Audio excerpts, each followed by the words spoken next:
télévision MAF TV jërë ngeen jëf ñu ngi leen di nuyu di leen jaajëfal yéen mbokk yi ànd ak ñu saa su ne si programme ñu ngi rafetlu seen fidélité di kontaan bu baax ci commentaire ak suggestion yi nga xamante ni yéen a koy amal ci chaîne bi di MAF TV tey nag ñuy amat mbégte bu yaatu di dikkaat ak yéen ci seen émission fu seen cee ànd ak ki nga xam ni mooy Pape Galaye Mbaye di ab chroniqueur ñu fa seen waxtaanee ci li nga xamante ni mooy situation bi nga xam ne moo am fii ci Sénégal. tey mu fas yéene ñoo defar ab analyse ci lu jëm ci li nga xam ni mooy discours yi fi jot a tàbbi ku ci mel ni discours le président Ousmane Sonko ak discours le président Macky Sall ak ki nga xam ni mooy maître El Hadji Diouf tey loolu la ñu fas yéene waxtaanee ak Pape Galaye Mbaye mu fas yéene cee amal tuuti ay faram fàccee Pape Galaye ñu ngi lay nuyu di la jaajëfal bu baax ci sa teewaay. waaw monsieur Kounta ñu ngi lay fay di nuyu téléspectateurs yi safoo di seetaan MAF TV yëpp ñu ngi nuyu ku ci nekk sa tur ak sa sant di am mbég ak contentement ñëwaat si sa plateau bokk ak yow émission def analyse ci comme ni nga ko waxee discours yi fi jotee jaar yëpp fas yéene ko ànd ak askan bi nga xamante ni ñoo ñuy suivre fii nga xamante ni moo di MAF TV. jërëjëf Pape Galaye kàddu yi rafet na waaw muy mel ni que rek dañuy njëkk ci li nga xam ni moom mooy discours bi nga xam ni Ousmane Sonko jot na ko amal jëmale ko ci ay partisans ak population bi nga xamante ni mooy la population sénégalaise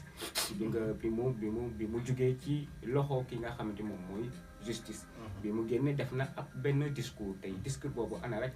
lan nga ciy jàngat ak lan nga ciy xamante ne xëy na peut-être jàpp na da nga koy décortiquer jëmale ko ci askan wi. waaw comme monsieur Kounta ni nga ko waxee discours président Ousmane Sonko li mu ëmb bari na donc te it fi mu ko defee ñu ngi doon xaar moment boobu mu génn def discours te gis nañ ni wax ji li mu ci wax bari na loolu wax na ci li nga xamante ni moo jëm ci complot bi am wax na ci li nga xamante ni moo jëm ci surtout dal gi massawu li fi jot a am waaye tamit wax na wax joo xamante ni mel na ku wax ci nguur gi mu doon discours boo xamante ni am na solo trop ci homme politique waaw am na solo trop ci homme politique boo gisee ci lu jëm ci côté maanaam désordre bi côté complot bi li mu ci wax maanaam ñëpp dégg nañ ko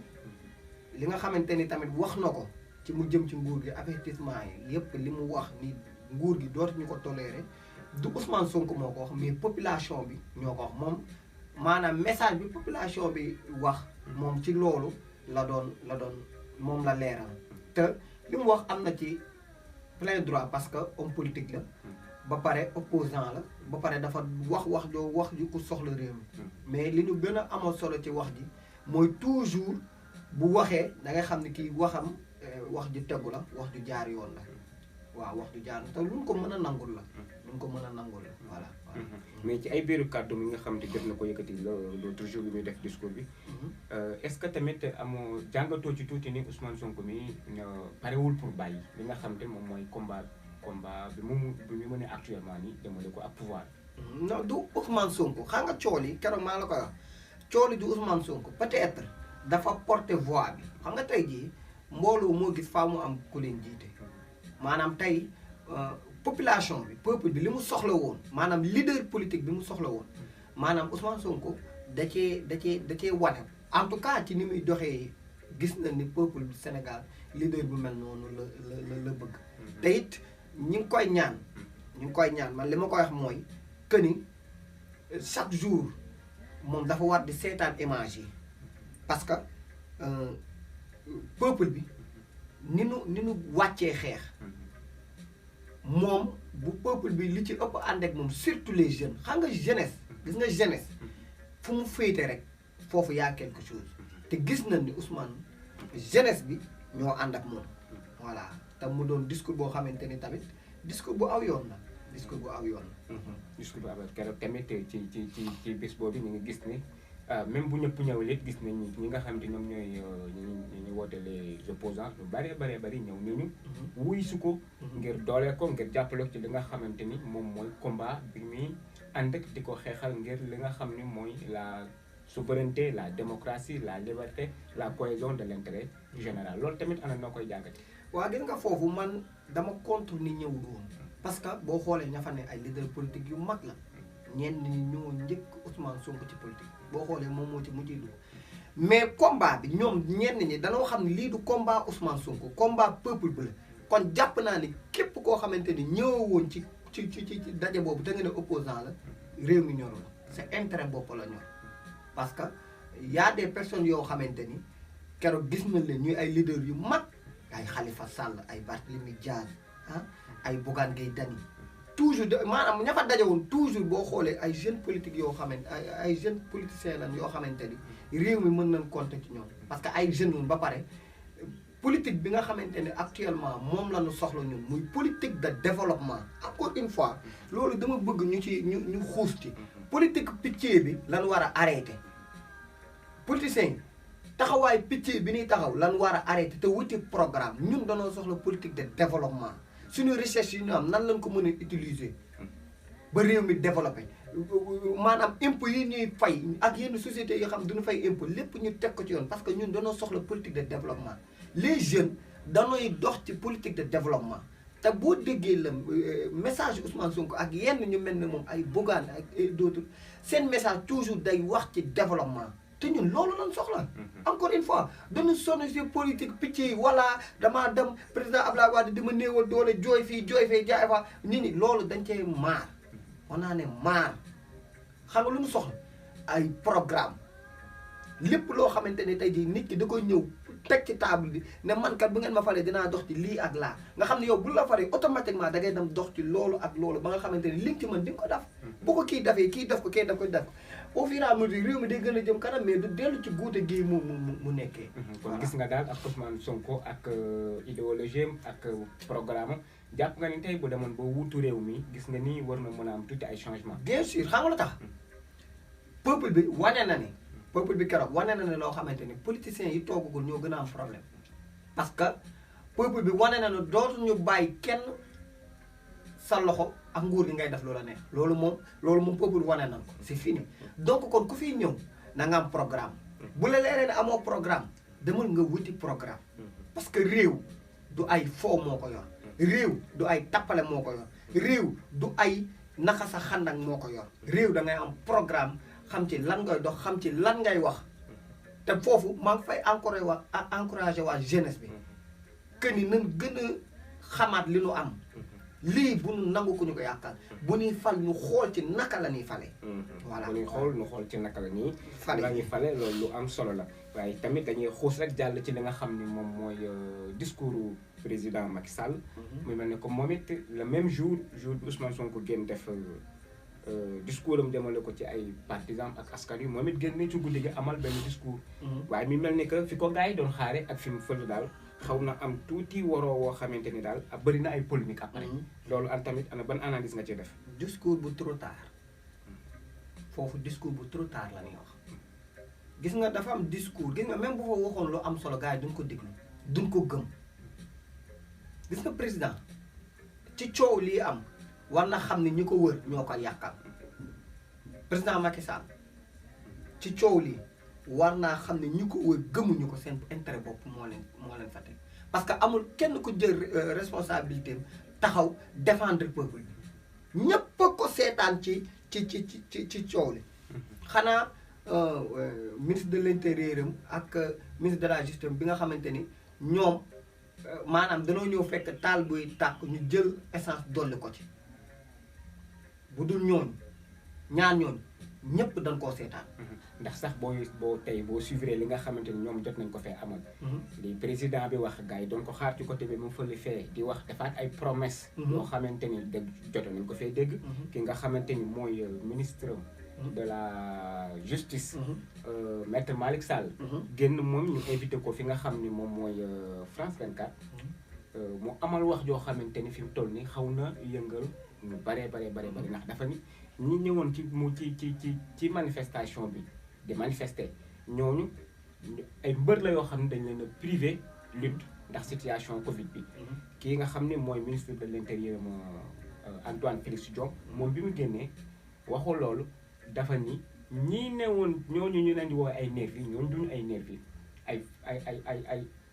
ñi nga xam te mën nañu wax ay force de l'ordre la ñi nga xam te ñu maintenir sécurité ñoom ñoo ne woon noonu déguisé wu civil yor seen i gourdin boo xoolee wax ji mu mel ni que am na tuuti benn trahison ci seen i wax ndax kii daa wax lee kay wax lee wala ci président moom it ñëw amal discours boo xamante ni vraiment xaw na tey xel trop loolu tamit jàppoon ni ñoom ci seen biir manqué nañu concertation wala bokk dañoo toll ci moment boo xam ni mën nañoo wax comme ni ko wolof di waxee moment de tojal loolu tamit am na noo koy jàng man li ma doon xaar ci président que bi ne day def déclaration li ma doon njëkk xalaat première waxam mooy tekki na ndombal tànk ministre de l'intérieur tekki na ndombal tànk ministre de la justice tekki na ndombal tànk procureur général man loolu laa doon xaar ba pare promesse yi gis nga promesse u président gars yi dañ koo déggatul parce que depuis que mu toog bu ñu fàtte ni président daf na fi ay tournée conseil des ministres région bu ne mais li mu ci waxoon ana président amul lenn loo xamante ni promettre na ko askanu Sénégal mu def ko kon donc ay promesse am maanaam xam nga gars yi danaan wax day dugg fii génn fii mais ay promesse am moo duggul ci nopp jeunesse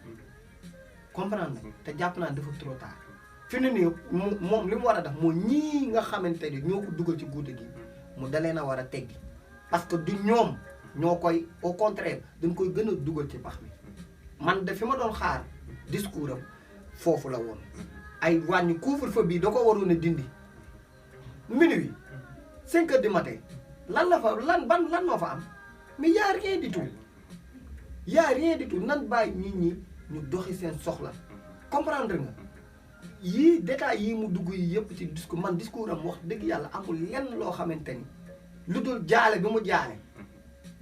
jaale te jaale boobu doonu woon gis nga bakken xam nga tey di dafa parfois ma am lu ma fa leeral da ngay gis ñu invité nit ci plateau mu taxaw naan ay Auchan mi nu yàqal ak diw mu nu yàq mais bakken yi dem nag téeméeri Auchan wecciwul benn bakken parce que bakken bi dem kenn mënatu la fexe ba mu ñëwaat waaye Auchan yooyu mën nañ fexe ba mu ñëwaat parce que ay produits la yu ne fii te nit a koy liggéey mais bakken yi dem est-ce que dina leen indiwaat famille yooyu yaakaaroon seeni doom ah famille yi yaakaar seeni doom te loolu ñu ngi koy ñaan président na ubbi enquête parce que vidéo yi ñëpp gis nañ ko mbir yi dafa leer waxi affaire u nervi yi nañ ko lijjanti. man sax ci foofu laa bëggoon sax nga gën ci xuus ndax waroo be am ci kàddu bi nga xam ni moom la ministre de l'Intérieur wax ak ministre de la justice wax ji ci boppam boo ko tegee nga xam ne ñaari wax yi teguwul bii daa aw fee bee aw fee tey ana noo koy jàngatee. mooy li ma lay wax ni. ñoom danoo àndu seen biir xamuñu sax li ñuy wax ñun duñu ay dof Sénégal lañ dëkk comprendre nga fi lan dëkk fi lan màggee fi lan gis nga ba pare Sénégal doonu dëkk bu rëy boo xamante ni mën ngaa def dara te nit ñi duñ ko xam nervi yi ku ne gis na liste nervi ak li leen fay photo yi nit ñi gis na leen nit ñi xam na leen da ngay gis ko dugal sax ne la diw mii diw la gis nga boo xoolee tiré délit bi nekkoon ci kaw kooku ni ko gars yi mën a xàmmi mais détecté nañ ko ba génn ko ba indi photo ba wan ne ni diw la tudd génn photo bu mu taxee yor ko kon xam nga fii amul lenn loo xamante ne mooy loolu comprendre nga li ñu xam mooy manifestation bu amee comme lu mel nii police ak gendarmerie ku ne gis na li ñuy def jël ay oto seen oto yooyu am ndox mu tàng di tas fuul ak grenade di tas fuul yooyu pour tas fuul mais arme tasul fuul arme day rey qu'on se dise la vérité police gendarmerie ku ne gis na ni ay luy tas fuul la ñuy def grenade day tas fuul rey à ñu ko téye mu dagg seen loxo wala mu ki mu dal ci loxom leneen ni reyul kon buñ arme bu dikkee ba pare li ma ci gën a métti xoolal xale bi nu rey yëmbal ah nit ñi wax lu leer ñu ne bu xeer a ko dal xeer mën na dal ci jëw nit bëtt ba yuur gi génn nan bàyyi autopsie yi nan génn loolu nan bàyyi caaxaan yi tamit nervi yi da leen a war a teg ci yoon man waxi ministre de la justice ak ministre de l'intérieur man dama ko waxul parce que ñoo ne jar ñoo déglu yaa ngi dégg baaxuñu ci réew comprendre parce que ñoo xamante ni seen baat bu jógee daa war a doon luy daw xam nga gis nga intérieur war ñu ko dénk war ñu ko dénk sax politicien dafa sensible gis nga daa am poste ministériel yoo xamante ne force des armées intérieur ah justice ñooñu kenn du ko dénk politicien da nga koy dénk ku jub koo xam ne président bi du ñemee sax wax ko lu waroo maanaam yoon moo tax côté yooyu ñu ngi ciy ñaan ñuy xool ñi ñuy teg ci poste yooyu voilà. jërëjëf Papis mi mel ne que bu ñu basé woo ci kàddu yi nga xam ni Ousmane Sonko jóg na ko yëkkati.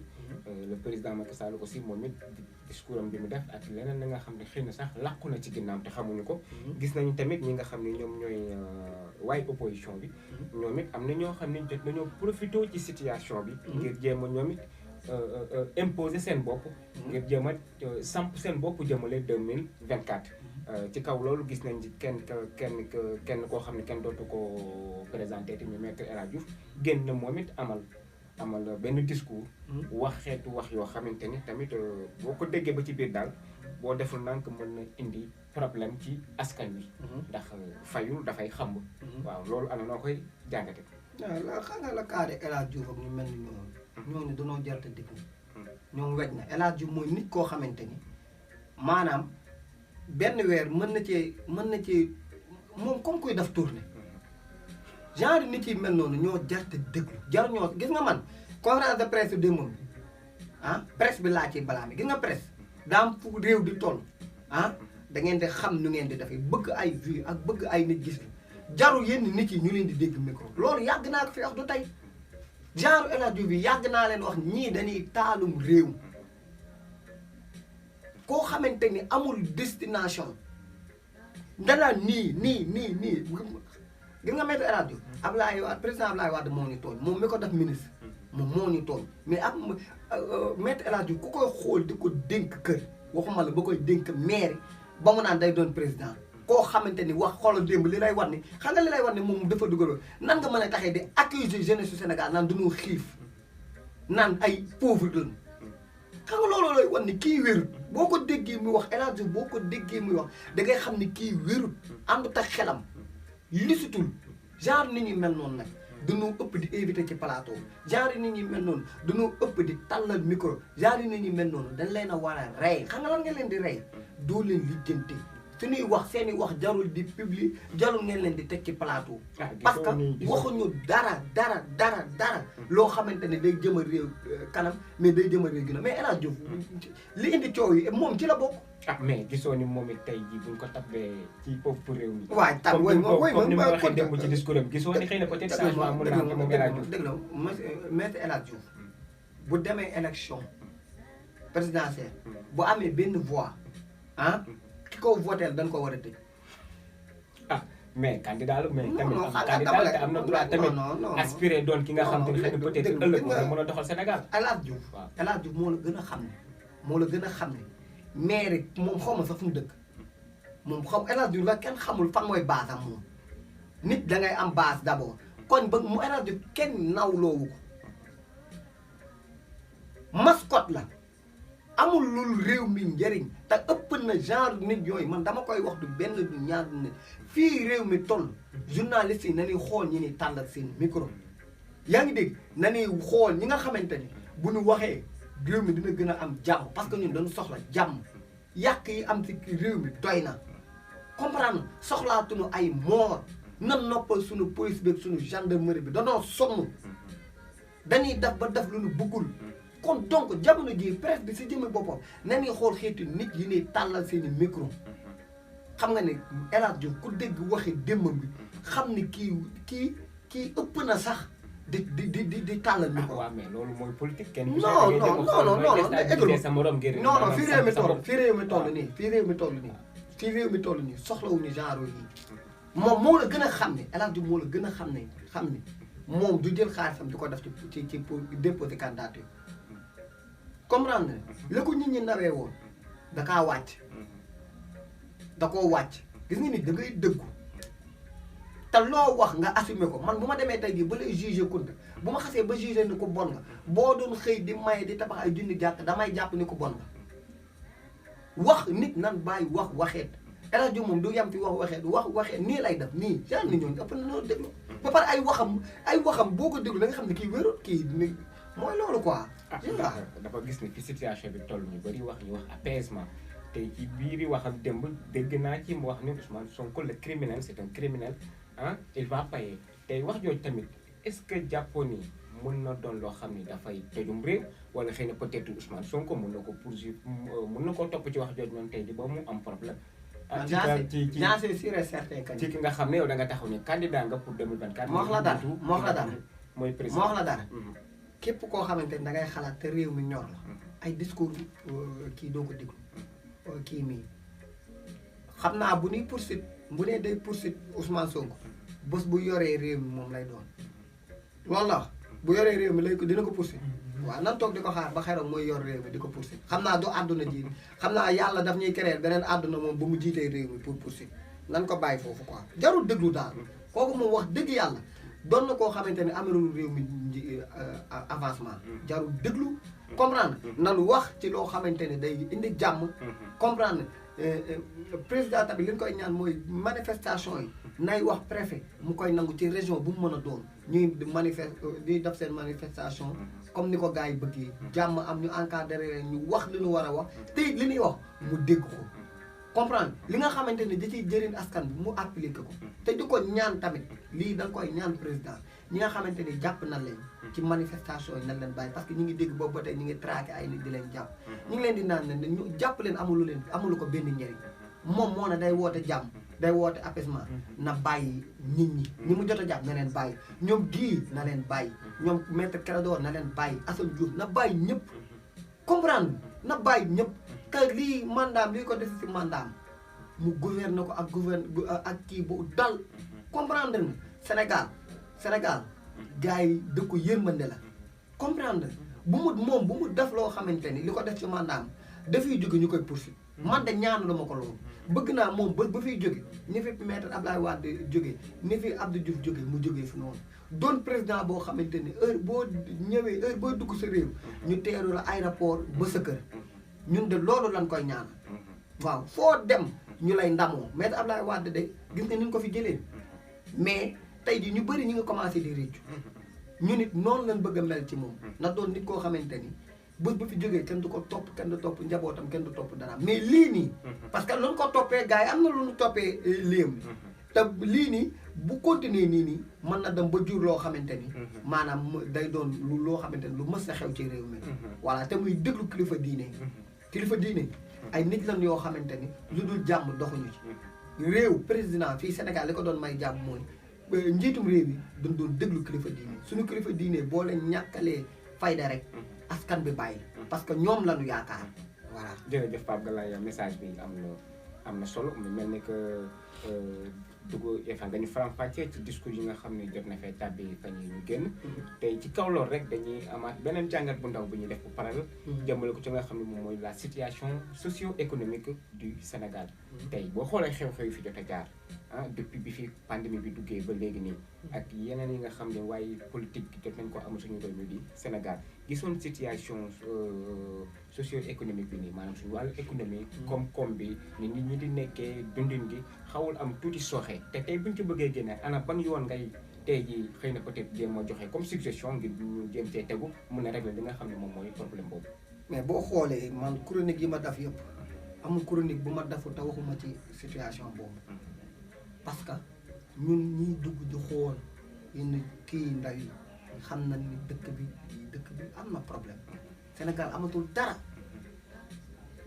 jàpp naa ne ci loolu lañ war a gën a moom président ak ñi mu ànd di liggéey ci loolu lañ war a gën a concentré wu que di jàpp ay nit ak di topp ay nit ak ay lii ak daal Ousmane mais président Ousmane Sonko bu amee problème ak jigéen nan bàyyi justice def liggéey ni mu waree te gis na ni mbir mi moom kenn waxatul sax waxi viol parce que ñëpp xam nañ ni lii jaadu kon nan ko bàyyi comprendre nga moom président mu jéem a xool réew mi parce que naa léegi leen wax naa ko fi waxaat na ko gis nga réew mi day gën di metti bu ñu jógewul ci yenn situation yi parce que économie bi daanu dama la wax benn cas xoolal la cas de tool yi nga xamante ni mooy légumes yi jóge fii mais ñoo ñi ngi bëgg a dee te li koy ni mooy problème mu couvre-feu bi moo leen rey mënatuñu jaay seen légumes lu daan jar 20 000 francs 3 000 lañ koy jaayee ti ta rencontre bërki dem moo njaay koo xam dafa am toolam saako carotte doon jar 20 000 mi ngi ko jaayee sama kanam saako carotte 3 000 francs xoolal ma loolu économie bu daam kon jàpp naa ni am na leneen lu mu war a gën a mën a concentré wu lu dul maanaam ay problème mu jàppeeg ay diw violé naag te yooyu yëpp di ay wax yoo xamante ni ñëpp xam nañ ne du waxi dara. voilà. jërëjëf Papa Pipa kàddu gi am na solo ci jàngat bi nga xam ne jot nga ko def ci situation réew mi waaye mi mel ni que comme ni nga ko waxee rek noonu la Sénégal moom suñu Sénégal la buñ ko tojee suñu bopp lañ ko tojal duñ ko defaree it suñu bopp lan ko defaral kon waaye ñi nga xam ne ñoom ñoo ngànk pouvoir bi di suñuy dirigeant ñu ngi leen di ñaanaat à ce que ngeen gën a tamit dal ñu liggéey réew mi ndax fii kenn bañu fi kenn soxlewu fi kenn mais li ñu gëm tamit mooy liggéey def résultat waaw comme muy président comme ñi nga xamante ni dañuy aspirer ëllëg doon le président de la République du Sénégal ku fi toog it jàppal ne askan wi li ñu gëm li ñu bëgg mooy liggéey mooy travail mooy développement aussi may nit ñi la nga xamante ni mooy leur indépendance c'est très important voilà boobu mën ne ko Papis agsi nañu ci li nga xam ni moom mooy suñu jeexalu émission ana yan kàddu rek moom ngay tëjee kàddu yi may tëjee mooy di ñaanal ñëpp jàmm di jaale bépp famille boo xamante ni sa doom bokkoon na ci ñi ñàkk seen bakkan ñu ngi leen di jaale di leen masaw waaw di leen masaw di wax yal na leen yàlla taxaw ñi ci am gaañu tamit yal na leen yàlla fëgg seen bopp ba ñu jógaat tey ñaan président encore une fois jàmm réew mi mooy na bàyyi ñi nga xamante ni jàpp na leen ak ñi nga xamante ni ñu ngi leen di traqué di leen jàpp naa ne doy na libéré ñëpp parce que moom mooy président na xool li xew mu libéré ñëpp bàyyi ñëpp ñu dellu seeni jotaay di nuyu ñëpp di nuyu maanaam ñi nga xamante ni ñi ngi safoo di seetaan chaîne bi di Maf TV di ñaanal ñëpp jàmm di wax ne daal bëgg na lool waaw di ñaanal réew mi jàmm daal jërëjëf Pape Galaye ñu ngi lay jaajëfal bu baax ci présence bi vraiment moo doon mbégte ci ñun saa su ne di bokkante ak yow plateau ndax say chronique doon na lu am solo ci askan bi waaw mbokk yi lii da lay indoon tey ci seen émission mu doon loo xam ne dafa yitteel wàllu économie wàllu politique lépp la nga xam ne dafa am ponk bu am solo jëmale ko ci suñu nekk ñu tey ak ëllëg waaw mu mel ni que comme ni nga ko waxee rek ñu ngi ñaanaat ñëpp ñu nekk ci jàmm te ñaan suñu borom mu defal ñu jàmm fii ci suñu réew mi di Sénégal di leen jox dig daje ba beneen yoon incha allah jërë ngeen jëf